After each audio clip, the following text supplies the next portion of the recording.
ان اللہ و ملائکتہ یصلون علی النبی یا ایھا الذین آمنوا صلوا علیہ وسلموا تسلیما صلو علی الحبیب الصلاۃ والسلام علیک یا سیدی یا رسول اللہ وعلی آلک و اصحابک یا سیدی یا حبیب اللہ الصلاۃ والسلام علیک یا سیدی یا نبی اللہ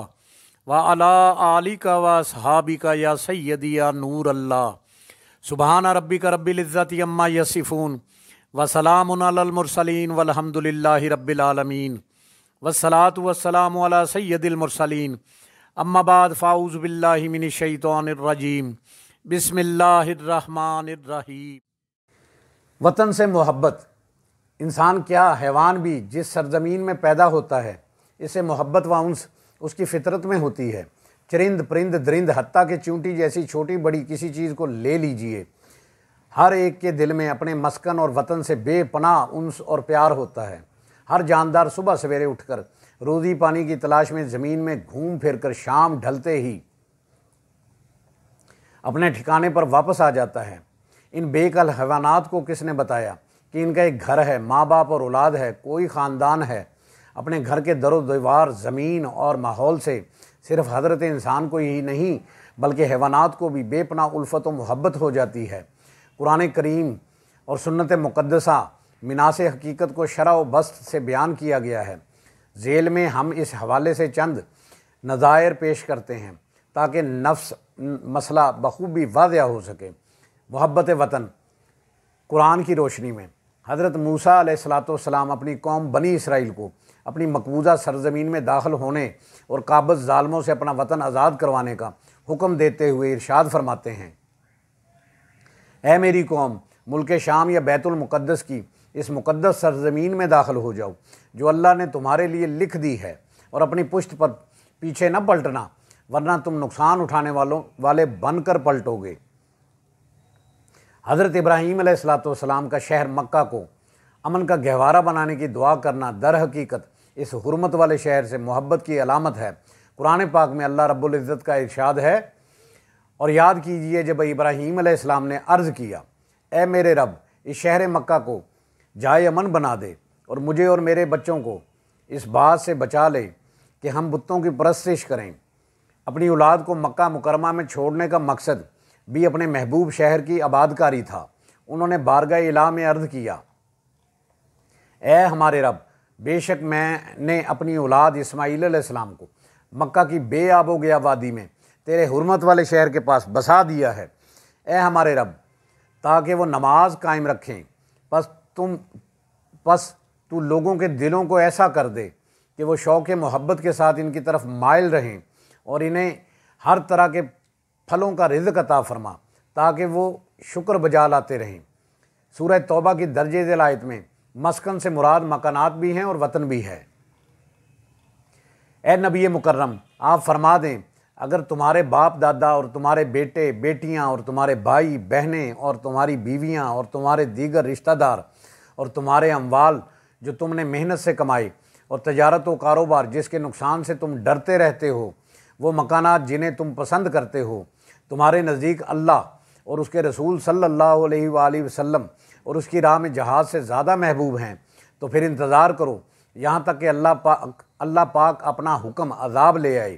اور اللہ نافرمان لوگوں کو ہدایت نہیں فرماتا۔ اللہ تعالیٰ نے یہاں محبت وطن کی نفی نہیں فرمائی،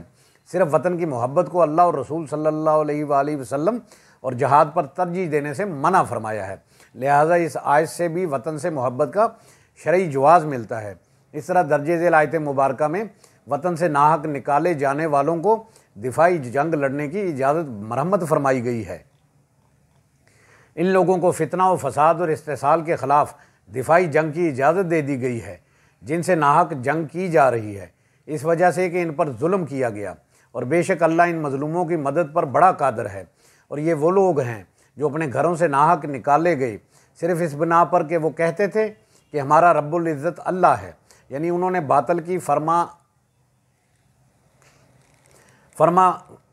برداری تسلیم کرنے سے انکار کیا تھا۔ اس طرح کہ حضرت موسیٰ علیہ السلام کے بعد بنی اسرائیل جب اپنی کرتوتوں کے باعث ذلت و غلامی کے طوق پہنے ہوئے اپنے وطن کو ٹھوکریں کھانے کے بعد اپنے ہی یوشع یا شمعون یا سمویل علیہ السلام سے کہنے لگے کہ ہمارے لیے کوئی حاکم یا کمانڈر مقرر کر دیں جس کے ماتحت ہو کر ہم اپنے دشمنوں سے جہاد کریں اور اپنا وطن آزاد کروا لیں۔ تو نبی علیہ السلام نے فرمایا ایسا تو نہیں ہوگا کہ تم پر جہاد فرض کر دیا جائے اور تم نہ لڑو۔ اور اس پر وہ کہنے لگے ہمیں کیا ہوا ہے کہ ہم اللہ کی راہ میں جنگ نہ کریں، حالانکہ ہمیں اپنے وطن اور اولاد سے جدا کر دیا گیا ہو۔ سو جب ان پر ظلم و جارحیت کے خلاف قتال فرض کر دیا گیا تو ان میں سے چند ایک کے سوا سب پھر گئے، اور اللہ ظالموں کو خوب جاننے والا ہے۔ مذکورہ بالا آیت میں وطن اور اولاد کی جدائی کروانے والوں کے خلاف جہاد کا حکم دیا گیا ہے۔ اس طرح درج ذیل آیت مبارکہ میں اللہ تعالیٰ دیگر نعمتوں کے ساتھ مسلمانوں کو آزاد وطن ملنے پر شکر بجا لانے کی ترغیب دلائی ہے۔ اور وہ وقت یاد کرو جب تم مکی زندگی میں عدداً تھوڑے یعنی اقلیت میں تھے، ملک میں دبے ہوئے تھے یعنی معاشی طور پر کمزور اور استحصال زدہ تھے۔ تم اس بات سے بھی خوف زدہ رہتے تھے کہ طاقتور لوگ تمہیں اچک لیں گے، یعنی سماجی طور پر بھی تمہیں آزادی اور تحفظ حاصل نہ تھا۔ ہجرت مدینہ کے بعد اس اللہ نے تمہیں آزاد اور محفوظ ٹھکانہ وطن عطا فرما دیا، اور اسلامی حکومت و اقتدار کی صورت میں تمہیں اپنی مدد سے قوت بخش دی، اور مواخات، اموال، غنیمت اور آزاد معیشت کے ذریعے تمہیں پاکیزہ چیزوں سے روزی عطا فرما دی تاکہ تم اللہ کی بھرپور بندگی کے ذریعے اس کا شکر بجا لا سکو۔ درجہ بالا آیت میں مذکورہ 7 آیات قرآنیہ سے وطن کے ساتھ محبت کرنے اور وطن کی خاطر ہجرت کرنے اور وطن کی خاطر قربان ہونے کا شرعی جواز ثابت ہوتا ہے۔ محبت وطن احادیث مبارکہ کی روشنی میں احادیث مبارکہ میں بھی اپنے وطن سے محبت کی واضح نظائر ملتی ہیں، جن سے محبت وطن کی مشروعیت اور جواز کی مزید وضاحت ہوتی ہے۔ حدیث، تفسیر اور سیرت اور تاریخ کی تقریباً ہر کتاب میں یہ واقعہ مذکور ہے کہ جب نبی کریم صلی اللہ علیہ وآلہ وسلم پر نزول وحی کا سلسلہ شروع ہوا تو سیدہ خدیجہ رضی اللہ تعالیٰ عنہ اپنے آپ صلی اللہ علیہ وآلہ وسلم کو اپنے چچا زاد بھائی ورقہ بن نوفل کے پاس لے گئیں۔ ورقہ بن نوفل نے حضور نبی کریم صلی اللہ علیہ وسلم سے نزول وحی کی تفصیلات سن کر 3 باتیں عرض کیں۔ آپ کی تکذیب کی جائے گی، یعنی آپ کی قوم آپ کو جھٹلائے گی، آپ کو اذیت دی جائے گی اور آپ کو اپنے وطن سے نکال دیا جائے گا۔ اس طرح ورقہ بن نوفل نے بتلایا کہ اعلان نبوت کے بعد حضور نبی کریم صلی اللہ علیہ وآلہ وسلم کو اپنی قوم کی طرف سے کن کن مسائل کا سامنا کرنا پڑے گا۔ امام سہیلی نے اس پر ایک عنوان باندھا ہے، حب رسول صلی اللہ علیہ وآلہ وسلم کی اپنے وطن کے لیے محبت۔ اس عنوان کے تحت امام سہیلی لکھتے ہیں کہ جب ورقہ بن نوفل نے آپ صلی اللہ علیہ وسلم کو بتایا کہ آپ کی قوم آپ کی تکذیب کرے گی تو آپ صلی اللہ علیہ وسلم نے خاموشی اختیار فرمائی۔ ثانیہ، جب اس نے بتایا کہ آپ صلی اللہ علیہ وآلہ وسلم کی قوم آپ صلی اللہ علیہ وسلم کو تکلیف و اذیت میں مبتلا کرے گی، تب بھی آپ صلی اللہ علیہ وآلہ وسلم نے کچھ نہ کہا۔ تیسری بات جب اس نے عرض کی کہ آپ کی قوم آپ کو اپنے وطن سے نکال دے گی تو آپ صلی اللہ علیہ وسلم نے فوراً فرمایا او مخرجی، کیا وہ مجھے میرے وطن سے نکال دیں گے؟ یہ بیان کرنے کے بعد امام سہیلی لکھتے ہیں اس میں آپ صلی اللہ علیہ وسلم کی اپنے وطن سے شدید محبت پر دلیل ہے، اور یہ کہ اپنے وطن سے جدائی آپ صلی اللہ علیہ وآلہ وسلم پر کتنی شاق تھی،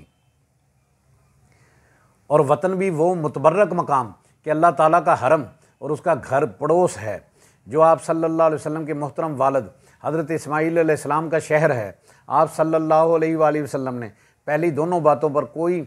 رد عمل ظاہر نہیں فرمایا، لیکن حب وطن سے نکالے جانے کا تذکرہ آیا تو فوراً فرمایا کیا میرے دشمن مجھے یہاں سے نکال دیں گے؟ حضور نبی کریم صلی اللہ علیہ وسلم کا سوال بھی بہت بلیغ ہے۔ آپ صلی اللہ علیہ وسلم نے الف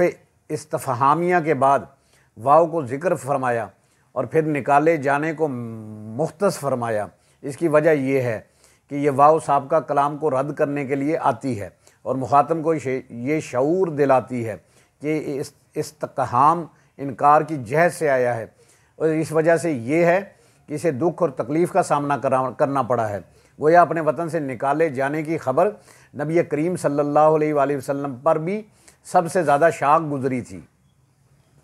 امام زین الدین العراقی نے بھی یہ سارا واقعہ اپنی کتاب میں بیان فرماتے ہوئے نقل کیا ہے کہ وطن سے محبت کی مشروعیت کو ثابت کیا ہے۔ یہی وجہ ہے کہ ہجرت کرتے وقت نبی کریم صلی اللہ علیہ وآلہ وسلم نے مکہ مکرمہ کو مخاطب کرتے ہوئے فرمایا تھا، تو کتنا پاکیزہ شہر ہے اور مجھے کتنا محبوب ہے، اگر میری قوم تجھ سے نکلنے پر مجھے مجبور نہ کرتی تو میں تیرے سوا کہیں اور سکونت اختیار نہ کرتا۔ یہاں حضور نبی کریم صلی اللہ علیہ وسلم نے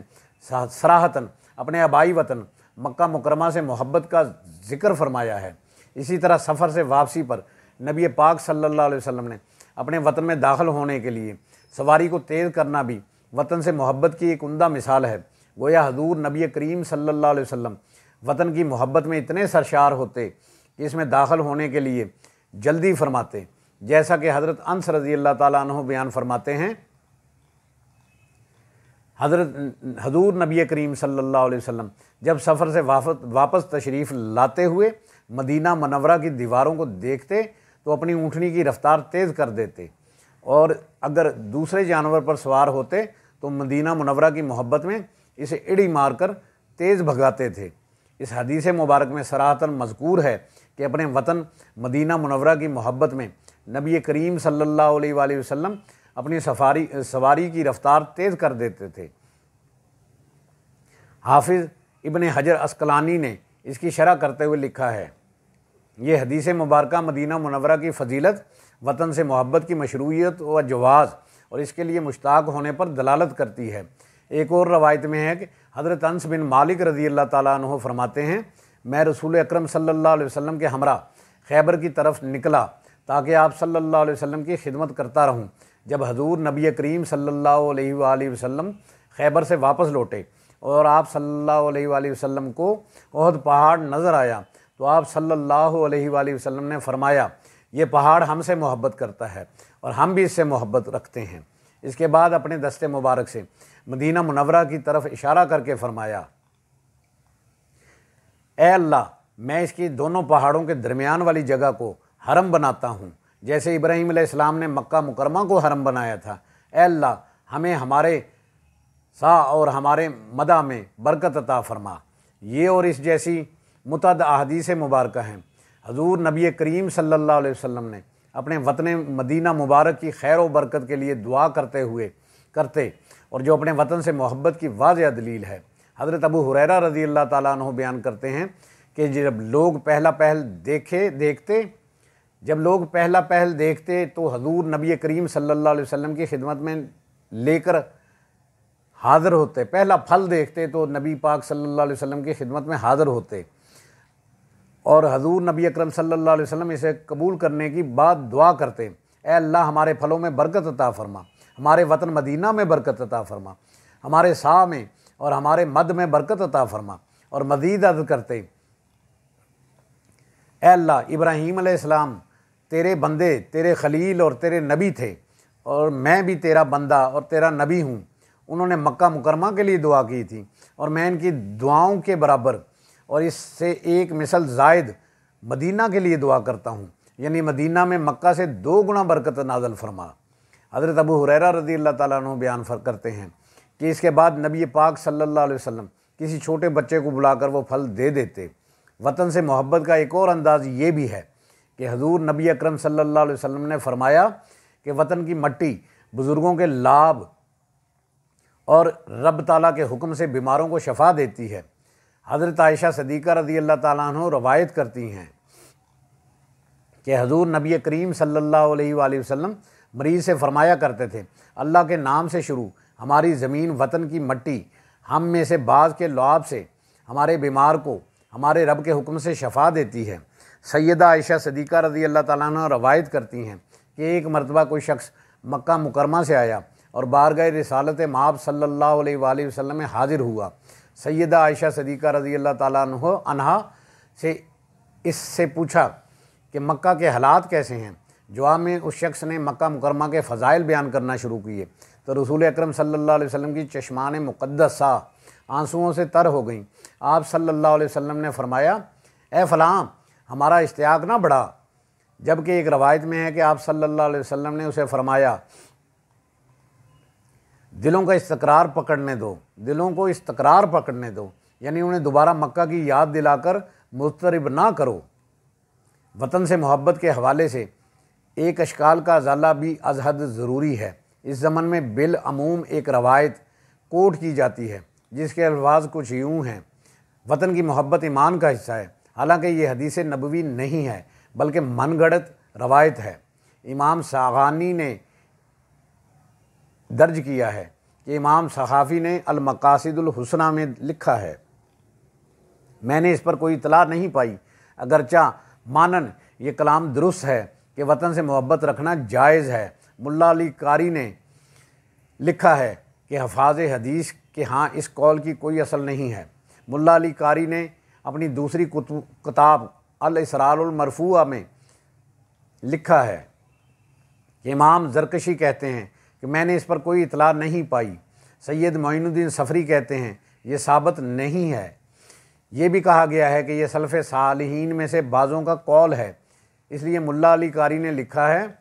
وطن سے محبت ایمان کی نفی نہیں کرتی، یعنی اپنی وطن کے ساتھ محبت رکھنے سے بندہ دائرہ ایمان سے خارج نہیں ہوتا۔ علامہ زرقانی الموطا کی شرح میں لکھتے ہیں، ابن اسحاق نے الزہری سے روایت کی ہے کہ انہوں نے حضرت عبداللہ بن عمر بن عاص رضی اللہ تعالیٰ عنہ سے روایت کی ہے کہ بخار نے صحابہ رضوان اللہ تعالیٰ علیہم اجمعین کو دبوچ لیا، یہاں تک کہ وہ بیماری کے سبب بہت لاغر ہو گئے۔ امام سہیلی فرماتے ہیں، اس بیان میں صحابہ اکرام رضوان اللہ اجمعین کی مکہ مکرمہ سے والہانہ محبت اور اشتیاق کی خبر ہے کہ وطن کی محبت اور اس کی جانب اشتیاق انسانی طبع اور فطرت میں داخل کر دیا گیا ہے، اور اسے جدائی کے سبب صحابہ اکرام رضوان اللہ اجمعین بیمار ہوئے تھے۔ قرآن حکیم کی سب سے معروف اور مستند لغت یعنی المفردات کے مصنف امام راغب اصفہانی نے اپنی کتاب محاضرات الادباء میں وطن کی محبت کے حوالے سے بہت کچھ لکھا ہے۔ اگر وطن کی محبت نہ ہوتی تو پسماندہ ممالک تباہ و برباد ہو جاتے کہ لوگ انہیں چھوڑ کر دیگر اچھے ممالک میں جا بستے اور وہ ممالک ویرانیوں کی تصویر بن جاتے۔ اس لیے کہا گیا ہے کہ اپنے وطن کی محبت سے ہی ملک و قوم کی تعمیر و ترقی ہوتی ہے۔ اس کے بعد امام راغب اصفہانی حضرت عبداللہ بن عباس رضی اللہ تعالیٰ عنہ کا قول نقل کرتے ہوئے لکھتے ہیں کہ جب ایک شخص نے اپنا رزق کم ہونے کی شکایت کی تو حضرت عبداللہ بن عباس رضی اللہ تعالیٰ عنہ نے اسے فرمایا، کاش لوگ اپنے رزق پر بھی ایسے ہی قانع ہوتے جیسے اپنے وطن پر قناعت اختیار کیے رکھتے ہیں۔ اس طرح جب ایک دیہاتی شخص سے پوچھا گیا کہ وہ کس طرح دیہات کی سخت کوش اور جفاکشی و رزق کی تنگی والے زندگی پر صبر کر لیتے ہیں تو اس نے جواب دیا، اگر اللہ تعالیٰ بعض لوگوں کو پسماندہ مقامات پر قائل نہ فرماتے تو ترقی یافتہ مقامات تمام لوگوں کے لیے تنگ پڑ جاتے۔ یعنی اگر سارے مقامی باشندے اپنے آبائی علاقوں کو پسماندگی و جہالت و غربت اور محرومیوں کے باعث ترقی یافتہ علاقوں کی طرف ہجرت کرتے رہتے تو ایک وقت آئے گا کہ ترقی یافتہ علاقے بھی انہی مسائل کا شکار ہو جائیں گے اور اپنے رہائشیوں کے لیے تنگ پڑ جائیں گے۔ اس کے بعد امام راغب اصفہانی نے وطن کی محبت کی فضیلت کے عنوان سے ایک الگ فصل قائم کرتے ہوئے لکھا ہے، وطن کی محبت اچھی فطرت اور جبلت کی نشانی ہے۔ مراد یہ ہے کہ عمدہ فطرات والے لوگ ہی اپنے وطن سے محبت کرتے ہیں اور اس کی خدمت کرتے ہیں۔ ایسے لوگ اپنے وطن کی نیک نامی اور اقوام عالم میں عروج و ترقی کا باعث بنتے ہیں اور ملک کے لیے بدنامی خرید کر اس پر دھبا نہیں لگاتے۔ ابو عمر بن علاد نے کہا ہے،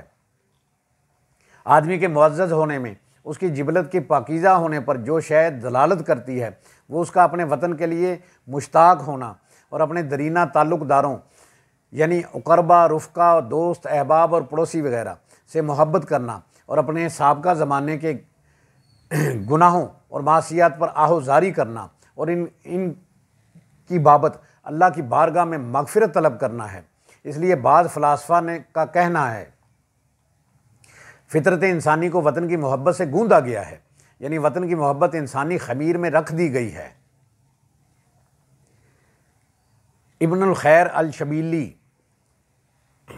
3 صدی ہجری کے معروف امام ابو عثمان عمر بن بحر نے وطن کی محبت پر ایک مکمل رسالہ لکھا ہے جس کا نام کتاب الحب الوطن ہے۔ اس رسالے کی پوری سند کو بیان کیا گیا ہے، عنوان سے تباہ ہو چکا ہے کہ گویا مسلم محققین اوائل اسلام سے ہی وطن سے محبت کے موضوع پر لکھتے آ رہے ہیں۔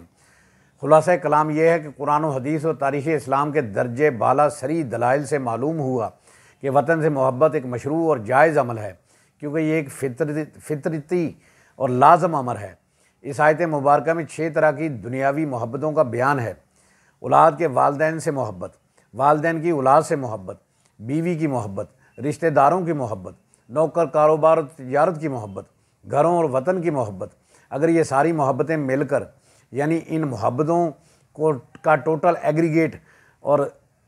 ملا کر اللہ اور اس کے رسول صلی اللہ علیہ وسلم اور جہاد کی محبت سے بڑھ جائیں تو اللہ کے دین کی محبت سے بڑھ جائیں تو پھر اپنے انجام کا انتظار کریں۔ یہ کیٹیگوریکلی ڈکلریشن ہے، لیکن اگر یہ تمام دنیاوی محبتیں اپنی لمٹ میں ہیں اور غالب محبت اللہ اور اس کے رسول صلی اللہ علیہ وآلہ وسلم کی ہے تو یہ ساری محبتیں بھی اسی لافانی محبت کے تابع ہو جاتی ہیں۔ لہٰذا ہمیں جان لینا چاہیے کہ وطن سے محبت کے بغیر کوئی قوم آزادانہ طور پر عزت و وقار کی زندگی گزار ہی نہیں سکتی اور نہ اپنے وطن کو دشمن قوتوں سے محفوظ رکھ سکتی ہے۔ جس قوم کے دل میں وطن کی محبت نہیں رہتی پھر اس کا مستقبل تاریک ہو جاتا ہے اور وہ قوم اور ملک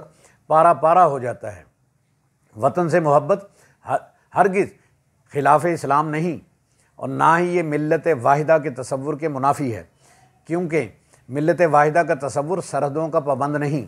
بلکہ یہ افکار و خیالات کی یکجہتی اور اتحاد کا تقاضا کرتا ہے۔ مصور پاکستان نے کیا خوب فرمایا ہے، جہان تازہ کی یہ افکار تازہ سے ہے نمود کہ سنگ و خش سے ہوتے نہیں جہاں پیدا۔ ہمیں اپنے وطن عزیز سے ٹوٹ کر محبت کرنی چاہیے اور اس کی تعمیر و ترقی میں اپنا بھرپور کردار ادا کرنا چاہیے۔ وطن سے محبت صرف جذبات اور نعروں کی حد تک نہیں ہونی چاہیے بلکہ ہمارے گفتار کردار میں بھی اس کی جھلک نظر آنی چاہیے۔ ہمیں ایسے عناصر کی بھی شناخت اور سرکوبی کے اقدامات کرنے چاہیے جو وطن عزیز کی بدنامی اور زوال کا باعث بنتے ہیں۔ ایسے حکمرانوں سے بھی چھٹکارے کے لیے جد و جہد کرنی چاہیے جو وطن عزیز کو لوٹنے کے درپے ہیں اور آئے روز اس کی بدنامی کا باعث بن رہے ہیں۔ ایسے حکمرانوں سے نجات دلانے کے لیے سرگرم عمل ہونا چاہیے جو اپنے وطن سے زیادہ دوسروں کی وفاداری کا دم بھرتے ہیں اور وطن عزیز کی سلامتی کے درپے رہتے ہیں۔ معاشرے کے امن کو غارت کرنے والے عناصر کو ناسور سمجھ کر کیفر کردار تک پہنچانے میں اپنا بھرپور قومی کردار ادا کرنا چاہیے۔ وطن کا وقار، تحفظ، سلامتی اور بقا اسی میں ہے کہ لوگوں کے جان و مال اور عزت و آبرو محفوظ ہوں۔ وطن کی ترقی اور خوشحالی اسی میں ہے کہ ہمیشہ ملکی مفادات کو ذاتی مفادات پر ترجیح دی جائے اور ہر سطح پر ہر طرح کی کرپشن بدعنوانی کا قلع کما کیا جائے۔ معاشرے میں امن و امان کا راج ہو، ہر طرح کے ظلم و زیادتی سے خود کو بچائیں اور دوسروں کو بھی محفوظ رکھیں۔ ہمیں خود احتسابی کی اشد ضرورت ہے کہ ہم اپنا محاسبہ کریں، اپنا جائزہ لیں کہ ہم نے اب تک اپنے وطن عزیز کے لیے کیا کیا ہے، اس کی ترقی میں کتنا حصہ لیا ہے، قوم کے لیے کیا کیا ہے، عوامی بہبود اور خدمت انسانیت کے لیے کیا کیا ہے، عوامی بیداری کی مہم میں کس حد تک حصہ لیا ہے، قوم کا شعور بیدار کرنے کی خاطر کیا قربانیاں دی ہیں، اس ملک کو لوٹنے والوں کے خلاف کس حد تک جد و جہد کی ہے، پوری دنیا میں وطن عزیز کی جگ رسائی